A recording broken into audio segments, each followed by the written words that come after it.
In today's video, we are going to be putting Canada up against the Philippines with Zach Edey up against Kai Sotto. These are two amazing centers who are coming up and hopefully will be in the NBA very soon. So let's get down, let's check out these two amazing basketball players because we can all learn a ton from them. First off, Zach Edey is an absolute beast in that low post. We can really watch his footwork, how he's able to get good position in that low post to be able to go into his defender so that he can get that baby hook in. This all starts with him going along the baseline, getting his shoulder into the shoulder of his defender so that now he can lock his arm and be able to basically lock in his ability to pin that player behind him in that paint. This is extremely important. He also gets super wide. He has his feet wider and he's sitting on the thigh of that defender. This is how you post up. This is you getting perfect position. When he catches that ball, he takes a little bit of a hop. This is massive. This is huge because this allows both of your feet to get onto the ground at the same time so that now you are, for one, balanced, but also you're able to basically use either foot as a pivot. Now here, it looks like he could have taken an offensive charge, and of course there's a lot of fans who said that that was an offensive charge in this game. However, when he turns into that player, he doesn't exactly extend his shoulder past his foot all that much, and he used his shoulder, not his elbow. If he used his elbow into the throat, that would have probably knocked that guy senseless for a very long time, but he didn't. It was still good defense. Hands were straight up, but Zach Edey was able to get that position mainly because of that spin move. Zach Edey's really able to get into that low post and get super wide. I cannot stress this enough. Get your feet super wide in the low post. Now, Zach Edey in this next clip does an extremely good job on being able to create an open lane for his player or his teammate to drive, but also that post-up move was fantastic. So when he did this post-up move, he went behind that defender and he put his arm over top of the shoulder of that defender. That allows him to lock that player out. And again, going super wide, hand up, basically saying, hey, pass me that ball. And even if that ball did get to him, there was absolutely nothing that defender could do to him. Because Zach Edey was so wide, he was able to still block out that player from playing help defense to cut off the drive of his teammate. Zach Edey is also a very good passer. When he gets that ball into the low post, he doesn't always go and try to attack the rim. He's able to get that ball out for three-point shots too. And these are quick passes. He gets that ball and he passes right away. That is something you need to do in the post if you get double teamed. He's also very good at being able to use no dribbles in that low post.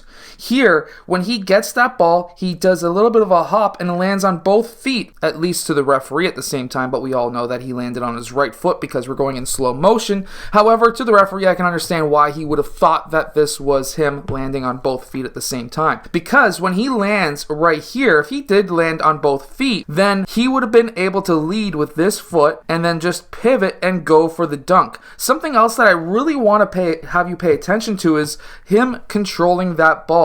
This is something that a lot of centers, young centers, will make a mistake. They'll bring that ball back down, which will allow that help side defender, whether it be a smaller or bigger player, to go and hack away at it. But by keeping it at least at shoulder height the entire time, it's very hard to get that steal. And yes, he is well over 7 feet tall, but he has very good footwork. Here, when he gets this ball in the low post once again, he takes that dribble, goes right, left, and then he's able to finish with that layup. But there's something else that he does, and that is when he goes for this layup, his off arm gets his elbow into the arm or shoulder of that player. That allows him to clear out that space and get that and one. Now, this is just old school low post moves. When he gets it in that low post, he's looking over his shoulder. He's looking for the weak side cuts. He's looking for the cuts from the opposite wing. If he doesn't get those,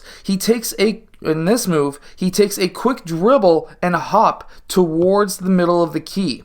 That gets that defender towards the middle of the key to try to cut him off. He then does a quick spin move and seals his man with that off elbow. If it wasn't for that off elbow getting into the back of that defender, he would not have had that clear angle to the rim. But when you do the spin move in the low post, get that elbow into the back of that defender to clear him out, and then go up with two hands, one hand at last, and then you can get that layup. While we do see a lot of blocks by Zach Edey, it is not as impressive because he's going up against college level players. Kai Sotto is going up against NBA level players, and he's getting these blocks. How is he getting these blocks? Well, he's getting these blocks because he's able to time the jump when that ball goes up. Multiple times we've seen this. So on drive here, Kai Sotto gets that block because he's timing. This is one step, two step. On that second step, you can jump and you know he's not going to be able to take another step, and you can get that block. Yes, it does help being 7'3". However, you can really time these layups, these dunks, any of this. If this player who's driving, if you are a player driving on a 7-footer, I'm going to tell you that right now. If you're a player driving on a 7-footer, this player should have went up for a floater with that right foot. But he went to his left foot, which is his second step, and that allows Kai Sotto to time that perfectly. If you're driving on a 7-footer, take one-step layups. Believe me, it's going to help you a ton. Here he slightly hedges. He gets his hand in when that player is bringing that ball up, and I'm not too sure if he even got a piece of that ball or not, but he was able to follow his man because obviously if you're a center, you don't want to give a free lane to a 7-footer. You don't want to go out and contest a layup of a 6'3" guy because you've got a 7-footer basically coming down to the rim, and that's going to be an easy dunk. So what you can do is slightly hedge and then try to play between them like we see here with Kai Sotto. And then when that lob goes up to the 7-footer, you can smack it away, and of course here the 7-footer gets it back, but with that double clutch that center did, it'll basically allowed Kai Sotto to get that block. So if you see a player go up in the low post and you don't see them get rid of that ball right away, jump up quick because that's going to be a double clutch. He can't land with it and you can get that block. Kai Sotto makes a slight mistake here if he was playing against a taller player, but he's able to play straight up and get this block. Now, a massive mistake that he made if he was playing against either a bigger player or somebody who has more experience in the low post is Kai Sotto brought his arm down to try to block that shot, and he makes contact with that ball. But if you're a bigger player, or even if you are a small player, if you can see that his arm starts to come down at this point, he has his arm past his shoulder, and if you can see that as a guard or a center, you need to go up with your elbow first and the ball second. The reason for that is you can get your elbow into the armpit of that player, which will clear out that arm so that you can get a baby hook. But if you go up ball first, you're going to get blocked. And good job on Kai Sotto, you did get the block, but try to stay a bit straighter up. You can get that block anyways on a 6-footer. Kai Sotto is also very good at being able to come from the weak side and get those blocks as well. Again, same idea. It's going to be just that timing. When you do this spin move, obviously you're not going to probably see a 7-footer coming to you. It's going to be a block anyways. There's nothing you can do. However, Kai Sotto was able to get this block because he knew off of the spin this foot needs to come down to have a 2-foot jump. Because of that, he was able to time that and get that block. And then again, any of these slow 2-step layups, if you're a 7-footer, you better go block that thing into oblivion. Again, same thing. 1 step, elbow first into the armpit, that gets your left hand up. However, this player didn't do this. He took his second step to have a more balanced shot, and then that just allowed Kai Sotto to block it into the 5th row. Kai Sotto is also very good at being able to place himself on offense. Here, he has his defender leave him to play help defense. He was able to then pivot very easily to be able to get that tip slam. I'm going to tell you right now, if you are playing the low post and your low post defender goes and helps out on a drive, you need to get into the middle of the key, and that's what Kai Sotto did here. The reason for that is if that shot is blocked or missed, you're going to be in prime position to get that dunk or layup, or at least the rebound. And if you're driving towards the rim, obviously here, he came off of a screen, he got that ball, he had a player who was closing out on him.